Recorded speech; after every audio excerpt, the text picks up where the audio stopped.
Welcome to the new episode of Quarantine or Paradise series. The series where incredible guests share their experience on their life in the lockdown, give us insight on their work, and also share some tips with those of us who are fortunate enough to be well, but find it to be quite difficult to be confined at our homes. So today my guest is an incredible musician, someone who is so much loved by his audience, and I witnessed it myself for many, many years. He holds many titles, so please forgive me, I need to read them properly. He is a music director of Academy of Ancient Music here in London. He's also newly appointed musical director of Philharmonia Baroque Orchestra and Chorale in San Francisco in the United States. He's also a principal guest conductor of Residentie Orchestra in Hague in Holland. And he's also an artistic partner at St. Paul Chamber Orchestra in Minnesota in the United States. He's an incredible conductor. He is a wonderful harpsichordist, organist, forte pianist. He is a wonderful pianist. For me, he is a manifestation of music itself. He is a manifestation of music in a human body. So without further ado, let me introduce my next guest, the wonderful musician, conductor, harpsichordist, Richard Egarr. Welcome, Richard. Thank you, GéNIA. Nice to be with you. Well, it's great that actually you have time now to give this interview, because I know with all these titles and all this work, and I follow you on social media, you're always traveling, you're always at different parts of the world. It makes me feel tired just listening to the list. No, but I think I've always been full on with music ever since I can remember. The youngest memories of me that I have are listening to music, being totally fascinated, absorbed by everything to do with music, not just the sound of the music, but also recordings, records, musical scores, musical books. So I've always been just a complete addict for anything to do with pretty much any kind of music as well. I spend a lot of time in early music, but that's certainly not my trying to keep as wide open a mind as possible. Well, did you get into the music? Did you always knew you wanted to be a musician? Absolutely. It was never a question. There's a wonderful quote from Leonard Bernstein when I think he was towards the end of his life. He was talking about education, and he was talking about whether one should be a musician or not. And he said, if you even have to ask the question, the answer is no. Which I think is probably, it's severe, but I think it's right. And it's never been a question on my mind. It's always been something that it is my quest for music, my quest within music has always just guided me in the direction I have taken. And I've been lucky that I've worked with some wonderful people and wonderful students as well. And again, one of the things that Bernstein said, that learning and teaching are the same thing. Even in German, it's the same word. Mm-hmm. So I think I get so much from all of these different experiences that I have working with different students in different countries and different orchestras and different kinds of orchestras, not just early music orchestras. And I think it's always that lovely feeling of giving and taking and learning from everything that you do. Well, absolutely. I mean, how did you, because you are I was looking even on all your records online, you are established harpsichordist, and of course you also made records on the forte piano, and I know you play an organ, and I know you're an amazing pianist because I've been very fortunate, I heard you playing myself. But did you always knew that you would go into early music, or was it something which kind of manifested later in life, your interest? It was one of these sort of things that it just went that way. I mean, I was a choir boy. The important thing about my training, I was a cathedral chorister, which is the most extraordinary training at York Minster.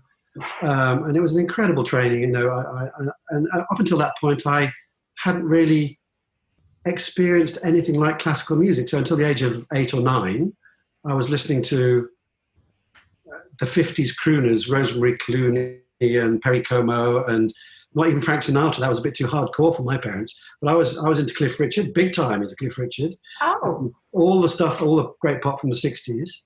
And then we moved when I was 8 in 1971 to York, because my father worked on the railways. From the age of 16, he started on the station and was the chief financial officer for the Eastern region by the time he finished. So he moved to York, which is a huge railway centre.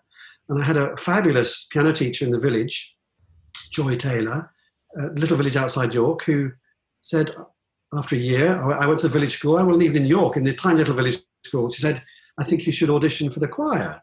So I did, and I got in, and then I was exposed to this vast repertoire of music that you have in a cathedral, everything from 16th century music, Palestrina and Tallis, to Stravinsky and the latest church music written, and having to sing 9 services a week.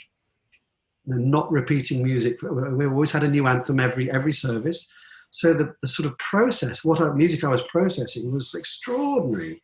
And that kind of kick-started that whole, that side of things. And then later, just before I went to Cambridge, when I was about 16, I knew music from the 16th century, but I didn't really know anything before. And after I'd done my O-levels a year early, and I was in the music library at the school I was at, which was music school, Cheetham's in Manchester, and I came across this LP box set called Music in the Gothic Era by David Munro. And I listened to these 3 LPs for about 2 hours, and I was completely blown away. It was my first experience with 12th century music, 13th, 14th century music. How old were you? I was 16, 15, 16. And it completely blew me away. And I thought, my goodness, what is this stuff? It's incredible. And also just David Munro, one of my great heroes, incredible communicator, the enthusiasm and energy he had for the music. And it's that sort of lay there for a couple of years. And then when I got to Cambridge in 1982, so I was 19 then, there was a harpsichord in the chapel. And I was playing organ. Been playing organ since I was 14. So I did all that side of this whole cathedral thing. I used the organ and enjoyed the organ. But when I got to Cambridge, there was a harpsichord in the chapel where I was organ scholar at Clare College. And I literally just started, I thought, oh, this is interesting. And I just started playing with a friend from Trinity College, just down the road. He brought his viola da gamba along. He brought some facsimile editions of Marin Marais. Mm-hmm. And we just started playing. So it just went that way. It was a conscious decision. And whilst at Cambridge, I sort of did a lot more of investigating into early music and listening to a lot more early music recordings, because I was still playing the piano and I was still playing Ligeti and I was still playing Charles Ives and Messiaen, and I was still doing all of that as well. So I've always tried to keep I haven't tried to keep, I've just naturally, I have a vast appetite for music, and if it's good music, it's good music.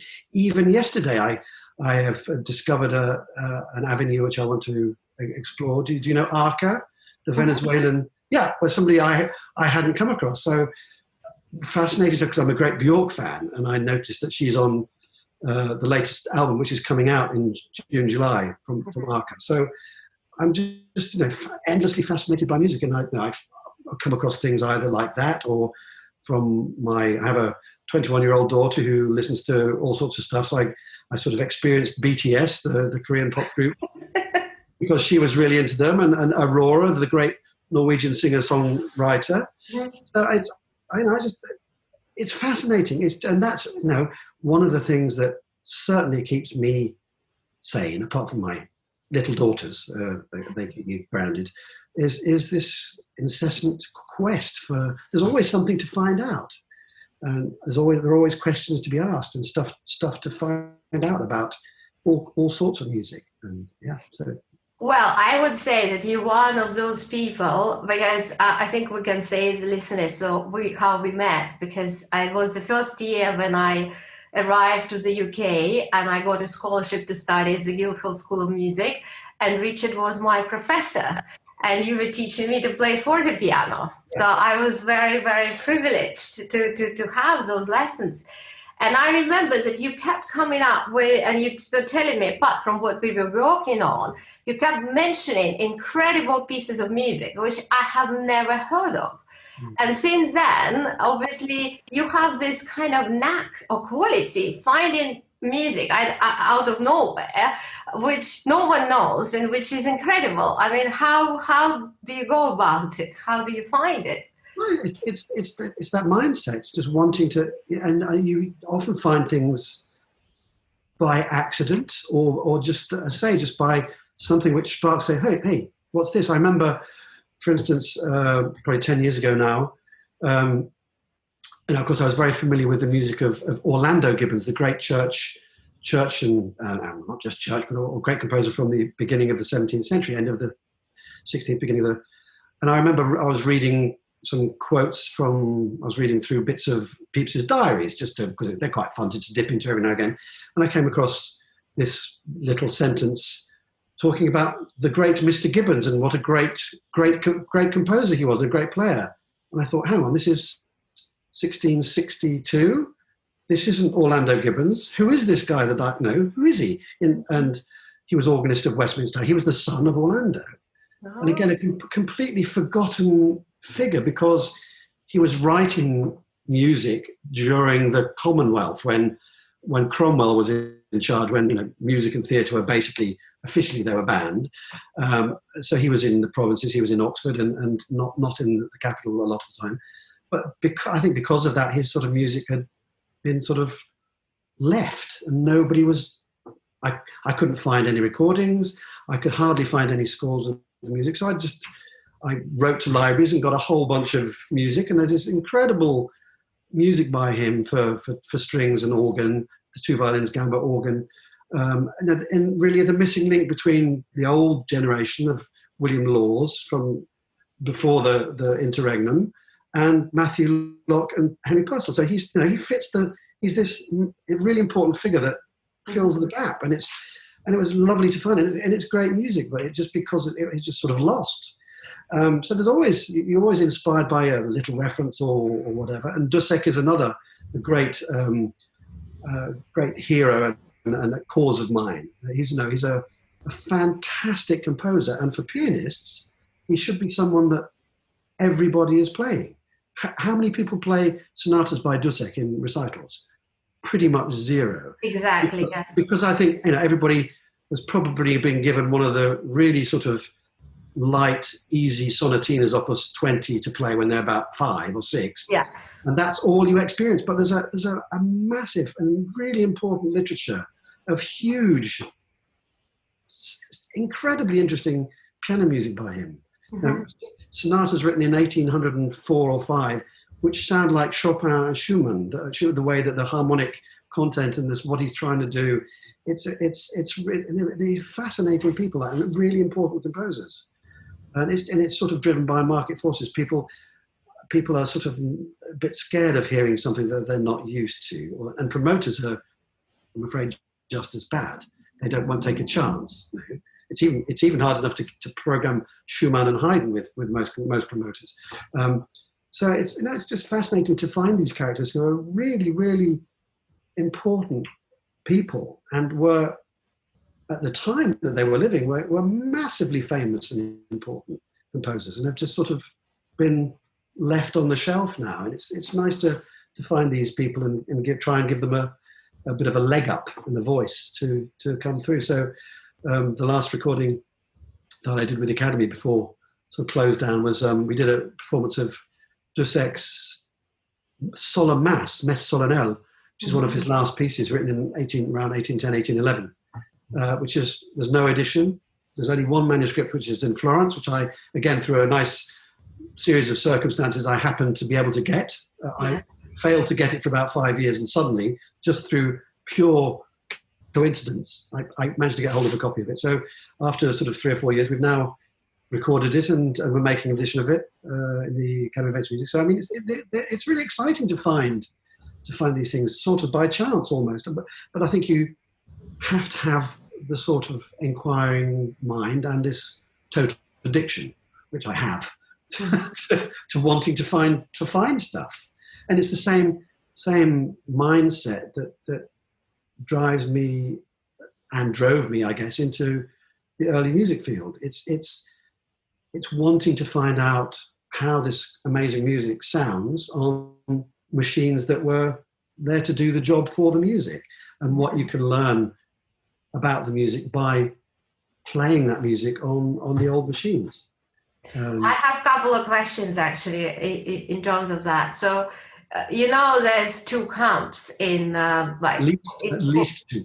At least, no, the people who say that the music of Baroque times should be now played on contemporary instruments, and people who really listen to contemporary violins, and of course, people like yourself. I don't know I want to know your opinion, but there are people who think it should be only played on the early music instruments. I mean, what is your take on that?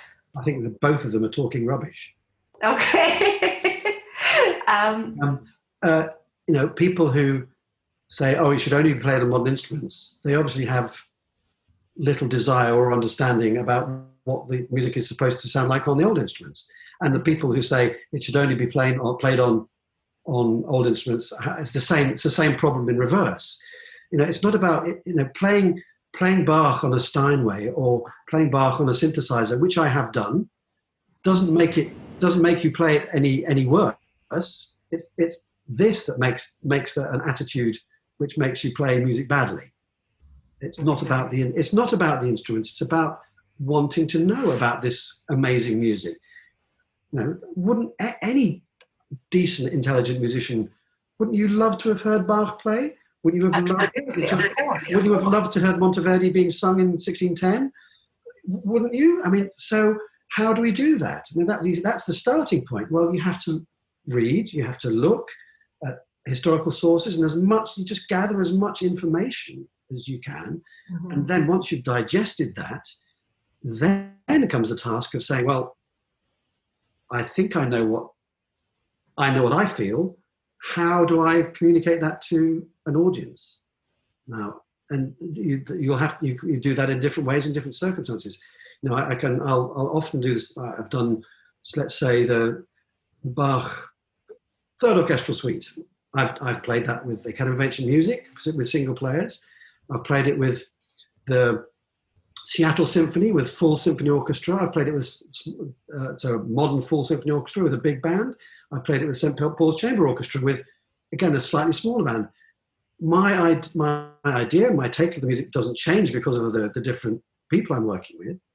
And in all of those circumstances, all I do when I'm rehearsing is try and convey the same stuff to musicians. And I really trust and believe in musicians. We basically are all there trying to do the same thing. We're trying to make that music come alive and feel what the music is all about. So it's the same thing when you're playing a Bach Prelude and Fugue, whether you play it on the harpsichord, whether you play it on the clavichord, whether you play it on a piano from 1848 or 1948. The music essentially doesn't change. What you can do with the tools that you have changes.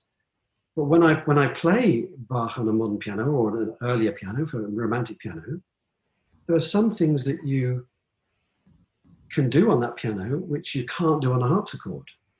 Does that mean to say you shouldn't do it? I mean, there are all these philosophical questions about that kind of thing. Yes. And I think as long as you're true to what the music is trying to say from your understanding, I think that's what it's about. It's not necessarily the tools. The tools are different. Yes. Well, interesting, because before I met you in person, I have to admit, you're going to kill me now. I have to admit that I wasn't a big fan of harpsichord because I didn't really had experience of listening. So I was in Ukraine, and I always thought, it's instrument which makes this kind of I don't know how to describe this kind of certain noise which doesn't really move me. And then when I heard you playing, I was really shocked because the sound was incredible, the articulation, but I found that you emotionally moves me, and it sounds beautiful, and it's totally convincing. So it stopped becoming what I thought was like electric, something almost like electric. It was very communicative, beautiful instrument. So the way, and I listen to other harpsichordists, but the way you play for me is like you're the best. And I know you can't really answer. It's a stupid question to ask, but how do you do it? How do you approach the harpsichord that it sounds so modern and so current and so moving? I mean, the harpsichord is a terrible instrument. I'll go even further. It is the worst instrument on the planet, because it is like a computer. It is, and I say this when I give recitals or talking to an audience about the instrument. It is, if those who are Monty Python fans, think of there's a scene in The Meaning of Life where there's a woman in agony delivering a baby and screaming, and all the doctors are over in the corner because there's a new machine in the hospital, the machine that goes ping. The harpsichord is a machine that goes ping. It is just on and off. And it's basically unmusical. You have a little bit of, if you've got a well-voiced harpsichord, a little bit of play with how it plucks, how hard it can pluck, or how fast you play through the pluck to give a slightly stronger consonant. But it doesn't matter how hard you push, it doesn't get louder. So, I mean, the whole problem is to manipulate the sound of the instrument. It's all tricks. So that you can play notes longer, or you can play more notes. That gives you more. So there are lots of ways of manipulating the sound. And it's also seeing where the harpsichord comes from, because it comes from a resonant family of instruments. It was thought of. It's basically what a harpsichord is. It's a keyboard guitar or lute. It's a plucked, and that's what it's trying to do. It's just a keyboard version of. It's a bad keyboard version of a lute, because a lute is a beautifully expressive instrument, as is a clavichord. It's a different family, but to try and use that idea of its resonance, because often it's played by organists and it's played in a very dry, detached manner. Mm-hmm. That is the most irritating thing on the planet. Yeah, I think that's what you feel. My experience, yeah. That's what that kills the instrument, because that's not what it's about. It's about, you have to create a depth of resonance and a resonance around the sound to make it sing. And that was obviously very important. If you look at what Bach said in the preface to the two-part Adventure, three-part symphonies, he says two things. There are two things you need to play the harpsichord. First, you need to understand what the music's about, number one. So from the key, from the time signature, from the musical material, what is the stuff of the music, the character. Second most important thing, you must achieve, this is what his words, you must achieve a true cantabile style of playing. On the harpsichord? On the harpsichord, yes. And the only way you can do that is by creating this length of sound and resonance of sound without losing a clarity. Because the thing about it, it's a very clear instrument. It goes ping, it goes pop, click, click. So if you detach all the time, it's just so irritating. And it's a question of, there are tricks to find that resonance around the music. So that has always been something that has been very important, the way I play. And I'm sure that there are other players that play that way a little bit. I think probably more extreme than most in digging out all of that delicious, yummy resonance. But that's how I believe the instrument works best. And people seem to like it. Oh, it's incredible. Seriously, when you play harpsichord, it's just like, it's very essential. That's true. It's very essential experience. You hear the sounds, you hear the difference. It's very individual. So it's all becoming a machine. It's something that people don't always, I know, because I know what certain nationalities of teachers talk about when they're looking at harpsichord playing. One of the things that they're obsessed with is articulation. Now that's fine, but what is articulation? Articulation is not about speaking in separate notes. To articulate something is to say something clearly, not about separating every... Expressing, right? Yeah, so that's just, it's a question of how you understand what the instrument is doing. And I think it's a great instrument, but it is, you have to do everything for it. That's the thing. You can't leave anything to chance. You have to imagine everything. And you have to, I often talk about with my students, you have to imagine I was talking about with a student 2 days ago. Brought a sonata from J.C. Bach, one of Bach's youngest sons, one of the Opus 5s, written in 1765, 64. And I was saying, and there's nothing in the score. There are no dynamics, none, in the whole sonata, nothing. And she was playing it all mezzo piano, mezzo forte. And I said, what are you doing? You should be imagining crescendos, diminuendos, sforzandos, fortissimos. You should make it sound like Rachmaninoff. She's also Russian, by the way. I said, you should be imagining how Rachmaninoff or your great uncle would have played it. Mm-hmm. That's what you should imagine to this music, and you have to sort of create that with the tool that you're using. This music is just as passionate and expressive as Tchaikovsky or Rachmaninoff or Tippett or whatever it is, but it's just a different style. It's just because there's nothing in the score. It's obscene not to imagine the music as something that is just as passionate as what we call romantic music, because it's just as romantic in a different style. Yes. I mean, do you find that sometimes when we look at the score, and now I've played music since I was 4, but now because I compose, I'm even more convinced that what you see on the score, all the marking is just tendencies, because you cannot really put everything you want how you want it to be. There's no system which would allow you to put all the little signs, and also it can become very micromanaging. Mm-hmm. But as a performer, when we look at the score, this is a guide, and we shouldn't take it like as a black and white. Well, here we're doing piano, forte, crescendo. It's just a guide, and then behind it, we're trying to get into the imagination of the composer. Yeah, well, I mean, between the 20th century, there was a complete separation between composer and performer. Mm-hmm. That's what happened. You see as music develops through the 18th, 19th century, you see the attempt of composer performers, I must add, to communicate more of what they feel is necessary to inform the other players about it. Mm-hmm. So that's just a natural way, the natural progression. But there was a big separation in the 20th century with performer and composer. The job of any recreator before that time was partly as a composer. That idea of adding subjectivity, your own take on something, was hugely important. Listen to all of the pupils of Liszt.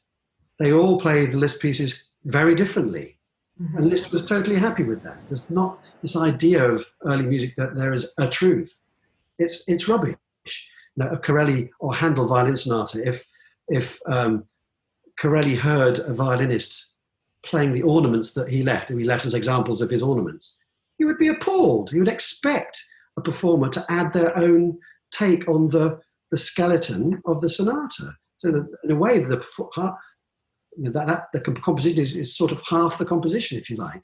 Yeah. The interaction of a performer to that music was absolutely paramount. And of course, as you get through the 18th and 19th century, more is prescribed and more is being attempted to be shown by the markings that the composers left. But it's not fixed. No. Again, Czerny, another one of my war horses at the moment, and one of my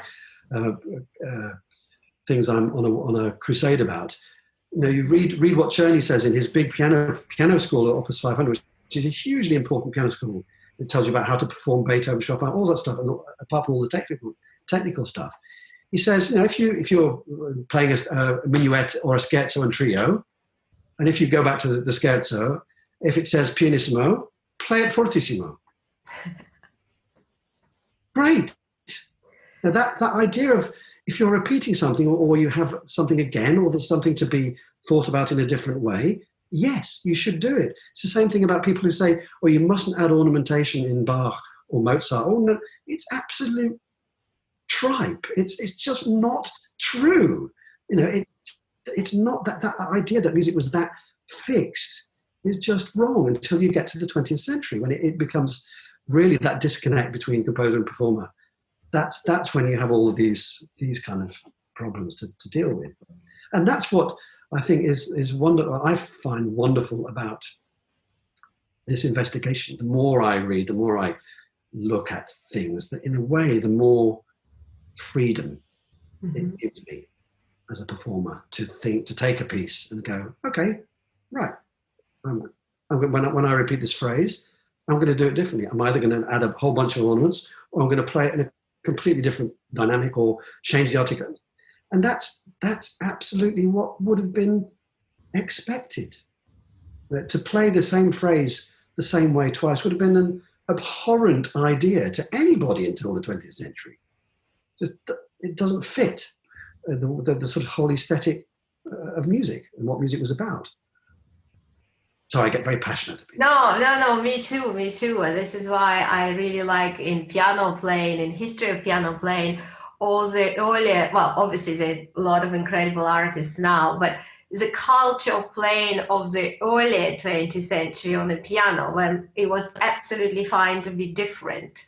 And in fact, it was incredible to hear one piece played by 5 different pianists, and it sounds like sometimes a completely different piece, but that's what made it so exciting and fresh, isn't it? Yeah, and that's what we should be trying to do, I think, with any music. I mean, I find it so insulting for an audience, an audience, and that was what we sort of need to sort of allow audiences to be more interactive as well. I mean, this idea that you're supposed to sit down in a concert and be quiet and shut up and not clap when you feel like clapping, right? Totally inauthentic. It's totally wrong. There's a great, wonderful, one of my favourite Mozart letters is when he's talking about when the Paris Symphony was performed in Paris, and he specifically wrote a passage twice. He says it to his father in France, particularly because they love repetition in France. The French symphonies, if you've ever heard a Mayol symphony, they loved it because it's all about repetition. And he knew that the audience would applaud this particular passage. It's just basically, it's a Rossini crescendo. It's a tonic dominant crescendo. And he knew the audience would go. So he repeated it again, and that he knew they would clap even more. He expected the audience to react, to make noise, to interact in a positive way. Yes. This idea that we should sit there and not get involved, it's a pity. So there's also that that's something that we can also try and, I think, as a performer, it's good. And so in my concerts, I always try and talk to the audience. So you break that fourth wall, you bring them in, you say, please react to this music. And sometimes they need help. If it's music they don't know, or is unfamiliar or strange, they need an in. They need something to hang on to that you say, well, yeah, this is really weird. So, just feel weird. It is weird, or you give them a way to respond to something which is unfamiliar, and permission to feel something about the music and react to it. Absolutely. I mean, on this note, I want to read your own words. You're writing, I am an unashamed musical omnivore, and I hope you will come on our fabulous journey together to explore strange new works, to seek out new works and reassess old ones, to boldly take Philharmonia into the 21st century. I couldn't be happier. And that's what you said when you started your post recently as musical director at Philharmonia Baroque Orchestra in San Francisco. Exactly. So I want to ask you, because you obviously program the concerts. So I kind of getting the idea now, but can you just talk a little bit further? Do you have a certain strategy or how do you program? Well, there's a long-term strategy. So in planning 3 or 4 seasons out, so there are strands that you can use to sort of hang seasons together. So we're hoping to do a Handel opera every season, that kind of thing, looking at certain kinds of repertoire to keep within the season. But I just enjoy interesting programming. So the first season we should be having everything from 17th century music to Tchaikovsky. The Tchaikovsky Fourth Symphony was program for April. And that's something that they haven't done before. And no, in the context of that concert, I set that concert as if it was being played in St. Petersburg in 1878 or something like that, playing a Mozart symphony, but also playing the Tchaikovsky, using the Tchaikovsky instruments to play the Mozart on. So there's all sorts of combinations and things you can use to make a program a little bit more interesting, to mix things up. But of course, with the way things are at the moment, we don't know how much, if any of that season will stand. So the other day I had to completely replan the entire season. There's a sort of skinny version using the same kind of basic form of what was in the concerts, the same kind of composers. So yeah, I just had to sort of re-juggle the whole thing and come up with. I thought I came up with some very, very interesting programs. So and that's something that's also fascinating, just programming. What you can juxtapose, particularly using early instruments. And there are sort of natural things you can put together. So I've often liked to do programs of 17th century music, especially English music, so Purcell, Locke, Blow, that kind of stuff, and mix it with 20th century English music, so Benjamin Britten, Tippett. There's a sort of connection there. And it is possible to do that just about with using old instruments if you've got good players to combine the two in a program. So that's a sort of fascinating discipline and question of how you do that. And do you find that promoters happy about it? Because I remember a long time ago when I had a Wigmore Hall debut as part of Park Lane Young Artist series. So I put Scriabin Fifth Sonata, which I ended up playing. But they really were not happy about programming. He said, "Oh, you put in Scriabin, we will not get people on, we will lose our audience." That's exactly what I was saying 5 minutes ago about it's horrific. It's a horrific attitude. Do they think the audiences are idiots? I don't think they are. I think they want to hear this music. Scriabin is not modern music. It's not modern music. It's very accessible. You know, you have to be very careful with it. I mean, I think it's really important to challenge, to give people something different. Mm-hmm. Yeah, okay. It's nice to hear the Waldstein Sonata or the Moonlight Sonata or the Appassionata. Yeah, but put some Moskovskaya or something else to blow them out of the water, to give them something that they absolutely don't know. And that's really, and all my great musical heroes have been really interesting with programming and planning, and Bernstein. Leopold Stokowski is one of my great heroes. I mean, fascinating. They did over 2,000 world premieres or American premieres of pieces. You can do that. It's not difficult, you know, to give them something a little bit out of the order. If you give them an in, as I say, if you speak to the audience and say, okay, this is what you're going to hear. It's me. You may not know it, and give them an idea of what to listen for. That's important. Just to go in cold, but that's what it's all about. It's about communicating what one knows and feels about perhaps unusual repertoire. Mm-hmm. Yeah. So do you feel it's like I don't want to say it's your role is the wrong word, but it's like your inner mission to share music, any music, like beautiful music, but also make sure that beautiful music which is unknown gets to the ears, basically, because how else people would find out, right? Absolutely. That's why that quote that you wrote was wonderful, because I'm also, as you probably guessed from that quote, I'm a big Star Trek fan. I mean, it's just it's a parody of the opening, and that quest for something that's out there, something new or interesting, and that doesn't mean to say you don't have to play the old stuff, but the stuff that people know. But there's stuff out there which should be known and isn't known. That's really important and great music. And there's also room for music that's not great, or there's a lot of music which is not the first rank, but it certainly deserves a listen sometimes. It's a question of balance and programming, you know, and that's what I find also. As I say, it's fun to mix all these things up and create these sort of kaleidoscope concerts of different things.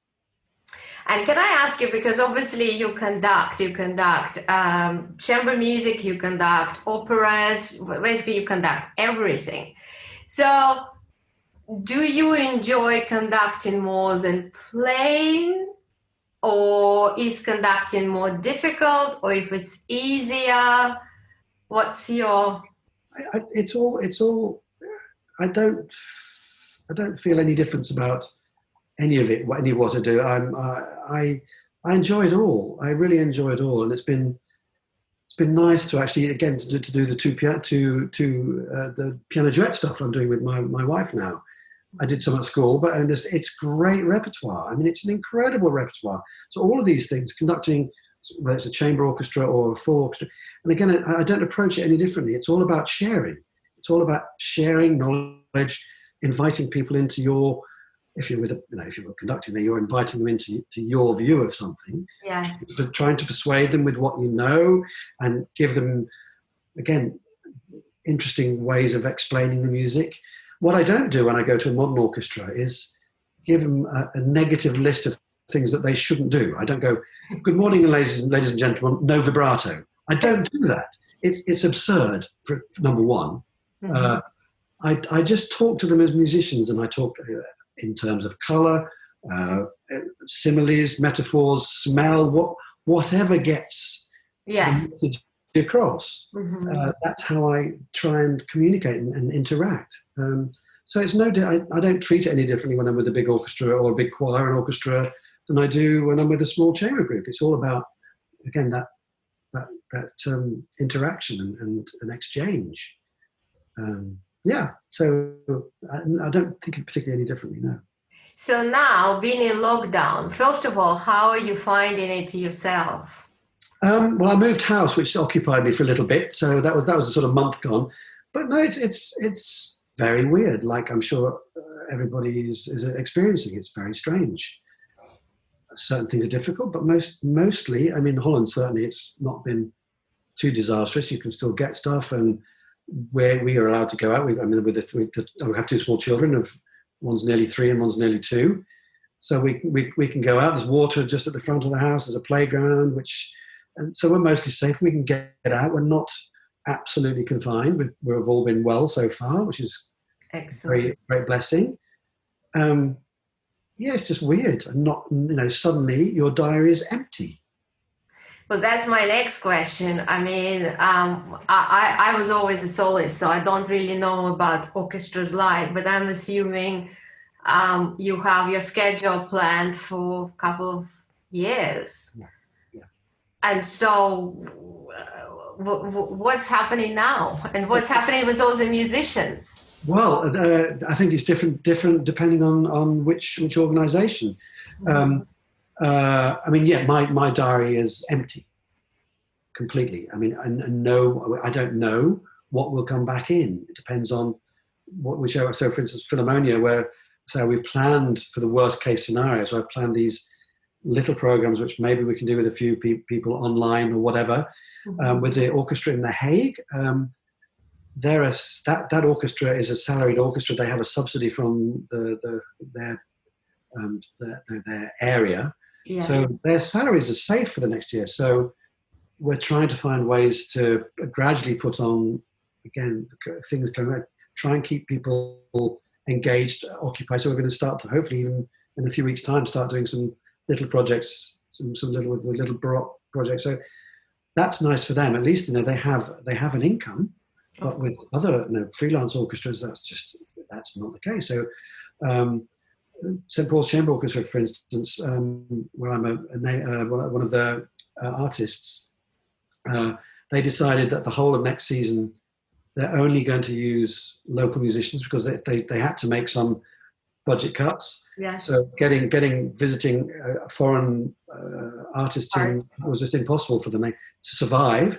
So that my whole of the season with them has been furloughed, so I won't go next season. So it depends on which organisation. And so, but for me personally, I mean, everything has gone. So at the moment, until I don't know. I mean, there are plans afoot, of course, but there's nothing. I wouldn't say anything was definite until who knows when. Maybe the end of the calendar year. but again, I think it'll depend on which country. I think, because Italy's opening up in the middle of June. The Vienna Philharmonic say it's perfectly safe to play with wind instruments and all that. It's not what they're saying here. It's not what they're saying in Germany. So I think every country is going to be different.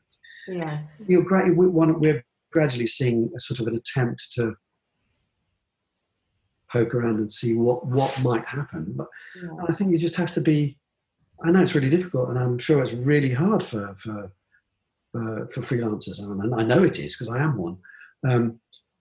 But I think we just have to wait and see. There's nothing more we can do, and just hope that whichever government you happen to have responsible for you is doing something to help.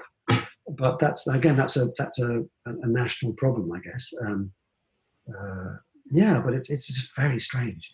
It is very strange. But now we are coming to the part in the interview where I ask my guests to suggest a couple of few tips on developing creativity in lockdown, and then I'll come up with few and maybe we can discuss. Do you have any? I think the one big tip what I would say is just follow your, and I think it's just one tip, and follow your fantasy. Read a book you wouldn't normally read, or listen to a piece of music you wouldn't normally read, or just engage with something which is just not what you do routinely. So that will maybe spark 1, 2, 3, 4, 5, 6 things you could possibly engage with. Yes. It might be just something as stupid as watching a different TV program, or something it could be anything like that, or a children's program that you don't come across, or whatever, just that will keep you fresh and engaged and optimistic, because it's very easy to get very, very depressed about what's going on, and there are lots of reasons to, but I think for one's inner spirit, I think it's a good thing to keep things. I absolutely agree. I can just add that some people, they sometimes don't know what to read, or they don't know what to watch. So I would say, because some people are completely lost. I have some of my friends, and especially when people are a little bit depressed, their senses are a little bit down. So I would say that if you don't know what to start with, during the day, see how you feel. And if suddenly you feel, hearing this music sparks something inside, or looking at this painting online, it makes me feel somehow, I would really write it down, and I remember, because otherwise we forget. Yeah. Because these are little things which kind of shows where our inspiration may be kind of coming from. And then at the end of the day, or at the end of the week, depending on how many notes you made, look into it. You said, so that was that music. Let me go and see if I can find more. Or that was that painting. Maybe I should look for more painting of that type, of that style. Exactly, yeah. I think just having that spark, having that fantasy, just to probe into something that maybe you don't normally probe into. I think that can only help. Yes. Another thing, for me, I think I need that, but I know some people maybe it's opposite, because in order to get creativity, you sometimes need to go within. And now we spend so much time on Zooms, on WhatsApp, on messengers, on everything. So, and actually that tip was inspired by a friend of mine who went on 1 week of detox. And I said, well, what was going to happen? She said, well, I told my family, her family's in Australia, so if something happens, they can call me on the phone. But I'm not doing the whole messages, text, etc. I think 1 week is a bit too much, but I would say take 1 day. And just try to get your energy in, because sometimes we can find ourselves, our energy going out, plus reading the news as well. I think that has to be measured, and kind of try to come back to like almost 19th century living for a day, and then when you're in this calm settings, if the weather is nice, you eat good food, you can go for a walk, and just... Yeah. I think that's very valuable. I mean, I wouldn't say I've got the chance to do that having 2 little children, but there we go. But no, I think that could be very, very useful. Yes, yes, absolutely. Yeah. Yes, and you mentioned, by the way, that you will be doing some projects. Are they going to be concerts or educational Well, projects? I think a little bit of both. I mean, it'll be what we're looking at in the Residentie is in maybe second, third week of June doing a 45-minute program and probably a Baroque program with strings, maybe myself and harpsichord with 10 string players, distance, maybe with an order, lots of maybes still, but Yeah. something will happen. And I think that's good, something just to engage everybody again and see, yes, there may be light at the end of the tunnel. It might be a long way away, but there's light, it's coming. Absolutely. I mean, we will put, once you tell me what you've done, we will put links underneath this video. But I also think now is interesting time, because before I was quite skeptical about going and learning things online. Like if you asked me 6 months ago, I would say, I'm not sure. Now there's so many incredible resources online.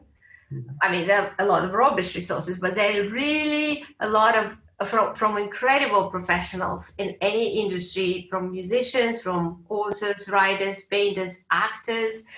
And I think now is the time when you can actually go and learn something very, very valuable. Yeah. And you have time as well.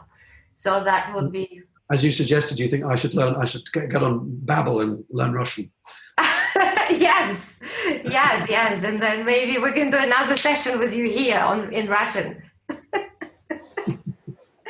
Richard, thank you so much for joining me today, and thank you for finding the time.